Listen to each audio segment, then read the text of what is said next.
And next in line is HPL Power, set to go public with a 360 crore rupees IPO. Priyanka Iyer caught up with Gautam Seth, the joint managing director at HPL Power, to talk about the issue, expansion plans and the overall outlook. Listen in.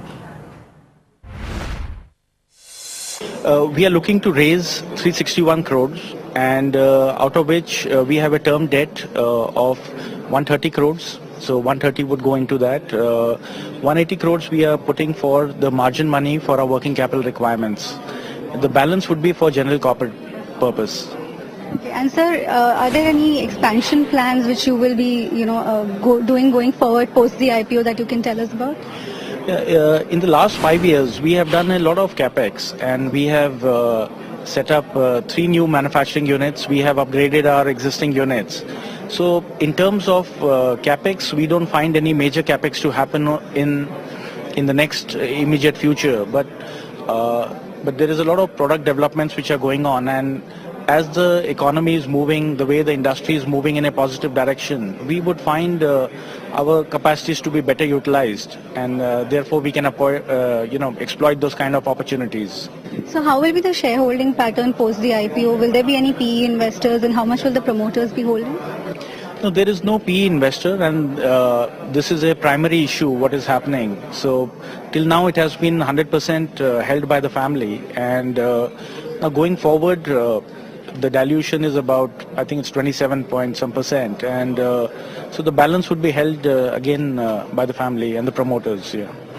Talking about exports, sir, how much is it currently? How much does it amount to currently? And going forward, what are your plans on exports? And what geographies you will be looking at in terms of exports?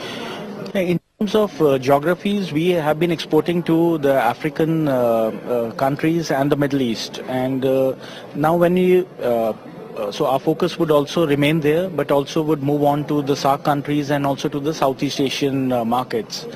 And this is a segment where we see, the acceptability of our products is there in these industries, and that is definitely a focus area for the company. So from all your verticals, what will be your focus areas going forward? And currently, what are your most revenue generating verticals?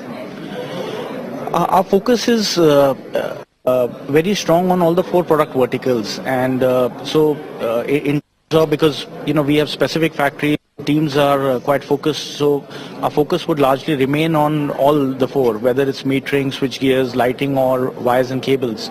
In terms of a revenue breakup, it's 49% is the meters, 23% the lighting, 15% on the switch gears, and 13% on the wires.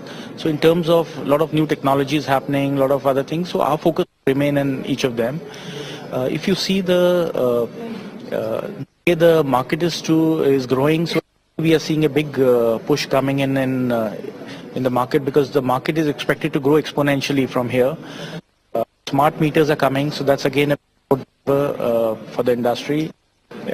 All the government schemes, affordable housing, so these all have a positive impact on all 4 segments of ours. So your dealer network, what is it at currently? How many dealerships do you have, and what are your plans going ahead in terms of expansion? We have about over 2,400 dealer distributors and 50,000 retailers.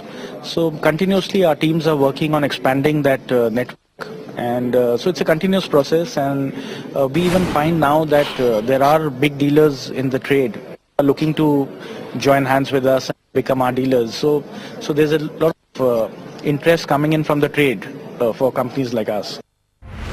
A lot of activity in the primary markets there. That's the other one that's likely to hit the street soon, HPL. With that, completely out of time on this edition of Corporate Eye. Thanks for watching.